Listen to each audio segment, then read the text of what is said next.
السلام علیکم، welcome to Mehdi's academy. I am your teacher Syed Ghulam Mehdi Shah. تو آج ہم Sindh university entry test preparation 2022 کے حوالے سے جنرل نالج کی سیریز میں ڈسٹنکٹیو نیمز کو دیکھیں گے، جس میں کنٹریز اور سٹیز کے ڈسٹنکٹیو نیمز شامل ہوں گے، کیونکہ سندھ یونیورسٹی میں ہر سال 1 سے 2 کوسچنز جو ہیں وہ ان نامز کے یعنی کہ ڈسٹنکٹ نیمز پوچھے جاتے ہیں.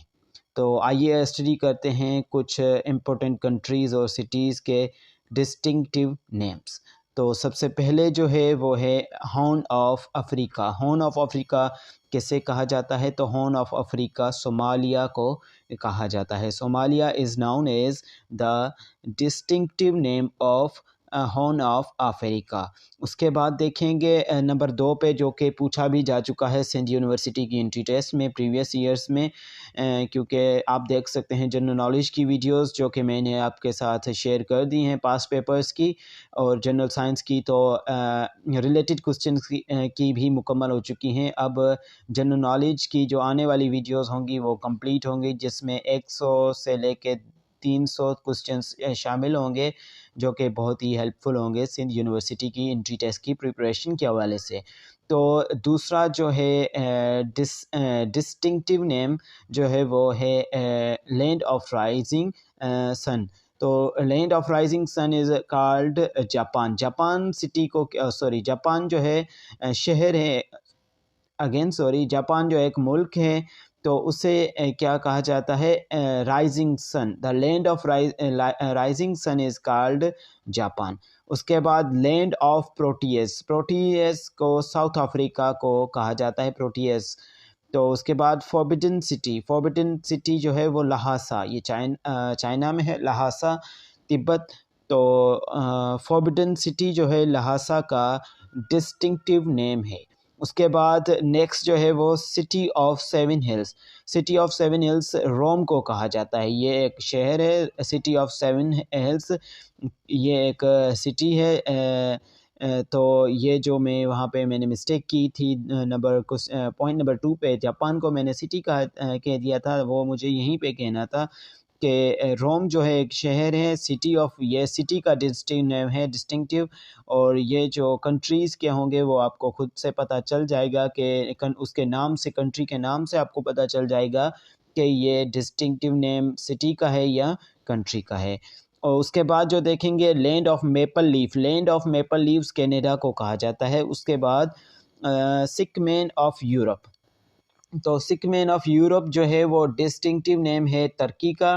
اس کے بعد land of midnight sun. Midnight sun جو ہے وہ ناروے کو کہا جاتا ہے. Land of midnight sun is called Norway. اس کے بعد دیکھیں گے پوائنٹ نمبر 9 کو. تو پوائنٹ نمبر 9 کی طرف بڑھتے ہوئے سب سے پہلے میں ریڈ کر رہا ہوں اس سے کہ یہ کیا ہے. وہ ہے فارچونیٹ آئی لینڈ. فارچونیٹ آئی لینڈ کسے کہا جاتا ہے؟ تو یہ ایک آئی لینڈ کا ڈسٹنکٹیو نیم ہے. تو اس سے فارچونیٹ آئی لینڈ کہا جاتا ہے. تو یہ کس آئی لینڈ کا ڈسٹنکٹیو نیم ہے؟ تو یہ کینری آئی لینڈ. کینری آئی لینڈ کا ہے ڈسٹنکٹیو نیم کینری. اس کے بعد پلانٹ کالڈ ایوننگ اسٹار. تو یہاں پہ یہ کوئی وینس جو ہے وہ کوئی سٹی نہیں ہے، کوئی آئی لینڈ نہیں ہے، نہ ہی کوئی کنٹری ہے. یہ جو ڈسٹنکٹیو نیم ہے یہ پلانٹ کا ہے. تو پلانٹ کالڈ ایوننگ اسٹار. تو ایوننگ اسٹار کون سے پلانٹ کو کہا جاتا ہے؟ وہ وینس کو ایوننگ اسٹار بھی کہا جاتا ہے. اس کے بعد جو ہے وہ ہے play ground of Europe. Europe کی پلے گراؤنڈ. تو یورپ کی پلے گراؤنڈ ڈسٹنکٹیو نیم ہے سوئٹزرلینڈ کا. Switzerland is called the playground of Europe. اس کے بعد بنیں گے بیٹل فیلڈ آف یورپ. تو بیٹل فیلڈ آف یورپ جو ہے وہ بیلجیم کو کہا جاتا ہے. اس کے بعد پوائنٹ نمبر 13 ہے اٹرنی سٹی. اٹرنی سٹی روم کو کہا جاتا ہے. روم ایک شہر ہے، پھر سے میں آپ کو بتاتا چلو. تو اٹرنل سٹی جو ہے وہ روم کا ڈسٹنکٹیو نیم ہے. City of golden gates. City of golden gate جو ہے وہ سین فرانسسکو کو کہا جاتا ہے. سٹی یہ بھی ایک شہر ہے. سٹی آف گولڈن گیٹ جو ہے وہ سین فرانسسکو کو کہا جاتا ہے. اس کے بعد land of mighty rivers. Land of mighty rivers Nigeria کو کہا جاتا ہے. لینڈ آف مائٹی ریورس جو ہے وہ نائجیریا کو کہا جاتا ہے. اس کے بعد لینڈ آف 1000 لیکس جو ہے وہ فن لینڈ کو کہا جاتا ہے. یہ تھی 16 جو موسٹ امپورٹنٹ ڈسٹنکٹیو نیمز جو تھے وہ میں نے آپ کو مینشن کر دیے. انشاءاللہ نیکسٹ لیکچر جو ہوگا وہ بھی میں ان ڈسٹنکٹیو نیمز کے اوپر بناؤں گا، جو کہ فائنل لیکچر ہوگا، جس میں 25 سے 30 ہوں گے، جس میں سے سندھ یونیورسٹی میں 1 یا 2 کوسچن پوچھا جا سکتا ہے. اگر آپ یہ ویڈیوز 2 ہوں گے، یہ تو پارٹ 1 میں نے ڈسٹنکٹیو نیمز کا اپلوڈ کر رہا ہوں. دوسرا جو کروں گا وہ آپ دیکھیں گے، جس میں 15-20 اور شامل ہوں گے، تو آپ کا یہ ڈسٹنکٹیو نیمز کے کوسچن جو ہوں گے وہ کلیئر ہو چکے ہوں گے، کلیئر ہو جائیں گے. تو انشاءاللہ ملتے ہیں نیکسٹ لیکچر میں، اور تب تک کے لیے اپنا خیال رکھنا. خدا حافظ.